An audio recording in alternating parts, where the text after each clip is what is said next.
My flowers have faces and whisper evil instructions. For hours, the bell above the door to Bloom Briar hasn't made a sound. Night has sealed the little shop in a tomb of cloying floral scents and deep, clutching shadows. Behind the main counter, Martha stands bathed in the glow of a single work light, her face a pale mask. Her eyes are wide, locked on a bouquet of white lilies sitting on the wrapping station. They're perfect, pristine, except for the grotesque, fleshy lips puckering from the pollen-dusted heart of each bloom. The air is thick with a layered whisper, like dry leaves skittering across pavement. It's a voice that's become her only real company.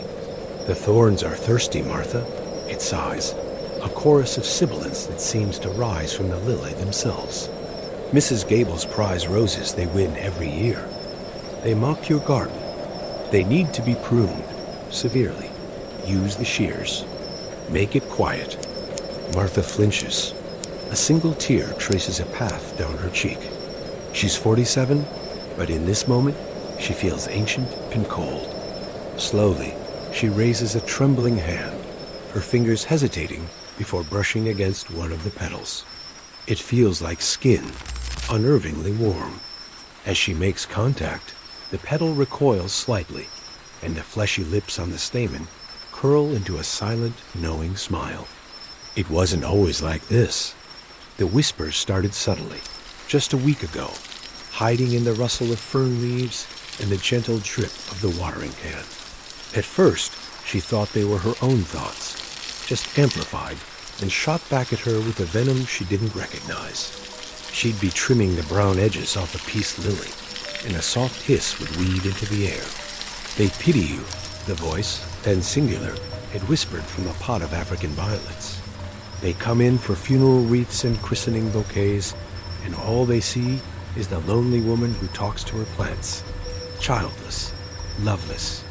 She dropped her shears, her heart hammering against her ribs. She chalked it up to stress, to the profound silence of her life finally carving canyons into her mind. But the next day, it was the roses. As she dethorned a dozen long-stemmed reds, a new face bloomed in the velvet center of one. It was a small, wrinkled thing, like a wizened old man, and its voice was the sound of cracking wood. Remember, Arthur? It rasped, said you were as lovely as a rose. But he didn't stay, did he? Nobody stays for a flower that wilts. Martha tried to fight it. She played the radio, but the tinny pop songs were a flimsy shield against the horticultural choir of her deepest insecurities. She hummed while she worked, a tuneless, buzzing sound in her own ears. It didn't matter. The whispers just got cleverer, weaving themselves between the notes, twisting lyrics into taunts. The faces became clearer, more varied. Daisies with cheerful, sun-like faces mocked her plain looks. The elegant, drooping heads of tulips murmured about her dwindling bank account. Her shop, once her sanctuary, had become a gallery of her shame. The flowers were no longer just her livelihood.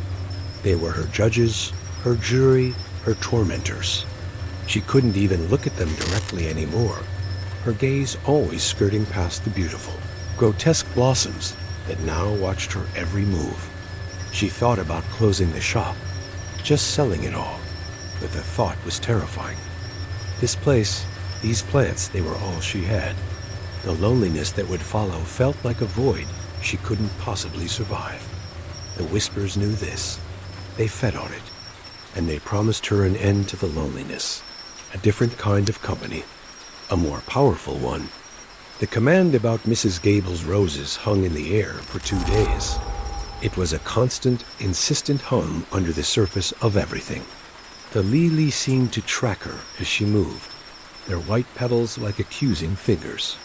She flaunts them. They'd hiss while she swept the floor. Her blue ribbons are a slap in your face. She doesn't care. Nobody cares about your little triumphs, Martha. Martha tried to shut them out. She locked the back door and drew the blinds. She saw Mrs. Gable next door, tending to her immaculate, prize-winning rose bush, and felt a wave of nausea. She's just a lonely old woman, like me, she told herself. But the whispers were relentless, chipping away at her resolve. They filled her head with images, the shredded petals of her own flowers, the smug look on Mrs. Gable's face at the last town fair. They twisted her professional jealousy into a cold, sharp-edged rage. Their pests, the roses in her own shop chimed in, their voices thorny and sharp. An infestation of pride. You know how to deal with pests, don't you? The aphids, the spider mites. A quick snip, a clean solution. On the third night, she found herself in the back room, the heavy steel of the garden shears in her hand. Her reflection in the dark window was a stranger, a gaunt, haunted woman with wild eyes. The whispers were ecstatic, a triumphant chorus that flooded her mind. Good, Martha. That's it. Be decisive. Be strong. This is how you take back control. She crept out the back door, shears held low at her side. The night air was cool and clean, a welcome break from the shop's cloying scent. For a moment, she felt sane. Then she saw them. Mrs. Gable's garden bathed in moonlight. Dozens of perfect, arrogant roses standing in silent judgment. Something inside her snapped. The whispers were no longer just sound. They were a current, a force that moved her limbs for her. She slipped through the hedge into her neighbor's yard. Cut them down, the lily whispered in her mind. Show her what a real florist can do. She did it. Her movements were fluid and detached, as if she were just pruning a branch. She hacked and tore, shredding the prize-winning blooms, snapping the thick stems, leaving nothing but ruin. There was a brief, ugly series of sounds. And then, silence. A profound, terrible silence that not even the whispers dared to break. She stood over the massacred garden, the shears dripping sap in her hand. She felt nothing. Not guilt, not satisfaction, just a vast, hollow emptiness. When she returned to the shop, the faces on the flowers were all smiling. The week after that was different. The whispers changed. They stopped taunting her about being lonely and took on a tone of conspiratorial pride. They were a team now, partners in crime. You see how easy that was? The orchids murmured, their exotic faces looking smug. A problem, and then a solution. You're a woman of action, Martha. A new kind of confidence, cold and brittle, began to settle in her bones. She could meet her customers' eyes. Her hands were steady as she wrapped their bouquets. But inside, the garden of her mind was being systematically poisoned. The faces on the flowers grew bolder, their features sharpening into uncanny copies of people she knew. A carnation grew the sneering lips of Mr. Henderson, her landlord who was raising the rent. A daffodil developed the condescending eyes of a wealthy customer who always complained her arrangements weren't fresh enough. Soon, the whispers chose a new target, Mr. Clark. He was a cheerful, balding man who came in every Friday for a single yellow rose for his wife in long-term care. He was always kind, always had a gentle joke. He was everything Martha wasn't. Connected, loved, a part of the world. The flowers despised him for it. The yellow roses he bought were the first to speak against him. The way he looks at you with such pity. They whispered as she wrapped his weekly purchase. He sees your lonely, empty life, and thanks God it isn't his. His wife is fading away, but he's still not alone. He has memories. He has love. What do you have, Martha? Only us. The whispers about Mr. Clark escalated with terrifying speed. They told her he was a fraud, his cheerfulness a mask. They invented stories of neglect, of secret resentments. They twisted his every kindness into an insult. He brings her a dying flower once a week to ease his guilt. The hydrangeas hissed, their clustered faces a judgmental mob. A yellow rose, for friendship, not even love. He's already forgotten her. He's just waiting for her to die. They started giving her instructions, detailed and horrific. They reminded her of the powerful pesticides locked away in the back. the ones labeled with a skull and crossbones. "Just a little dusting in his next rose," Lila suggested. Their voices now slick and sweet as nectar. "It's odorless, colorless. He'll take it to her, a final gift, so they can be together. Isn't that a kindness? A mercy?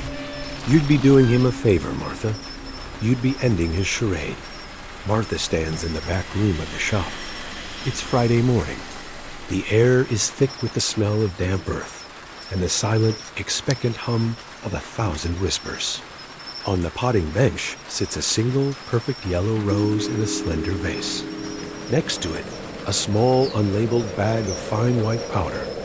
Her hands are perfectly steady. Her face is a placid mask.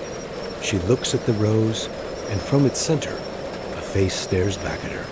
It's her own. Its lips are curled in a serene, confident smile. There are no whispers now. There's no need.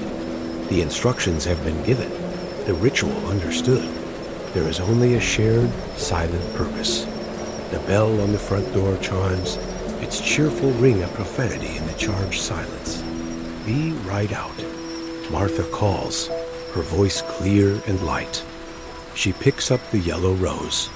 With her other hand, she gently, almost lovingly, brushes a faint dusting of white powder onto its velvet petals. She smooths her apron, takes a deep breath, and walks toward the front of the shop, a pleasant, neighborly smile fixed on her face. The perfect picture of the lonely flower shop owner, ready to help a loyal customer. If you want more stories that explore the darkness lurking just beneath the surface, consider subscribing. Let us know in the comments what you think the flowers will whisper next.